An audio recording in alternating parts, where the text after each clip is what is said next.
Brilliance Audio.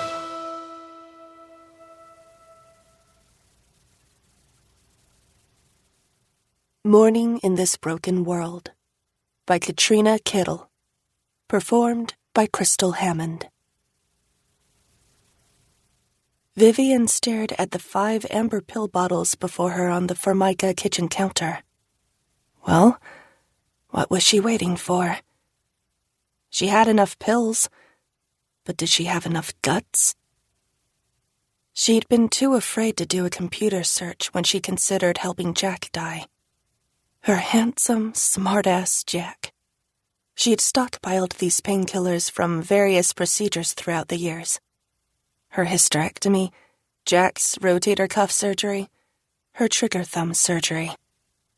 She'd known if she decided to crush them up in pudding to help ease him out of his life of indignity, she'd have to be careful.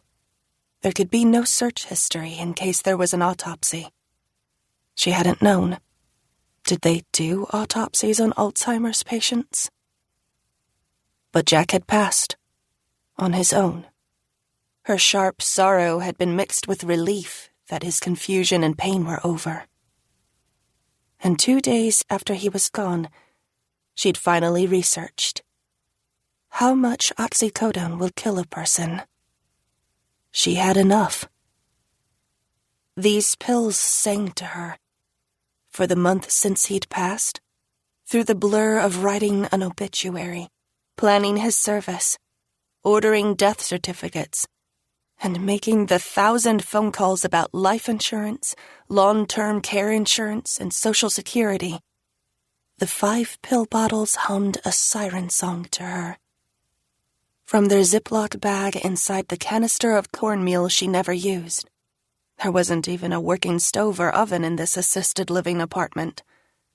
Their serenade rose, silvery, soothing, and full of promise. Sometimes the pills made her paranoid, when their harmony was so loud and others were in the apartment. Aides checking on her, although she didn't need services. The cleaning lady, the head of social activities asking her to come to this concert or that trivia game.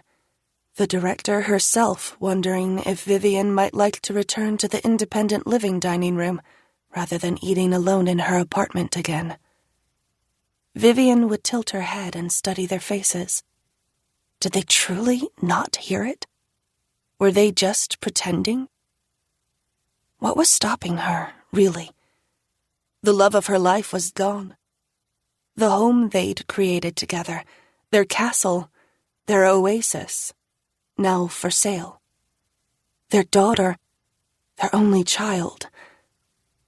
Well, Vivian picked up 1 bottle and turned it in her hands, hearing the reassuring rattle. Anne-Marie was gone too. She set the bottle down, and that same hand went to the buttons of her blouse. 2 fingers slipped between the buttons and found the chickpea-sized lump to the left of her sternum, at the top of her left breast. She rubbed her fingertips over it, as if it were a worry bead. There was this, too. Treatment and surgery? Alone? No thank you. She had friends. She had dear, dear friends. But nothing seemed to matter. Nothing seemed worth it. She just told this to her neighbors at the house, Stephen and Drew, the boys, as she called them. The boys had known and loved Jack long before his decline. They helped care for Vivian and Jack's house once they'd had to move to Sycamore Place, this sprawling, multi-story facility chosen for its continuum of care. The ground floor full of luxury independent living apartments. The 2nd and 3rd floors for assisted living apartments. And the dreaded locked-down top floor of memory care bedrooms. Each floor with its own dining hall. When Jack passed, the boys were here that very day. But it wasn't enough. She felt like a burden.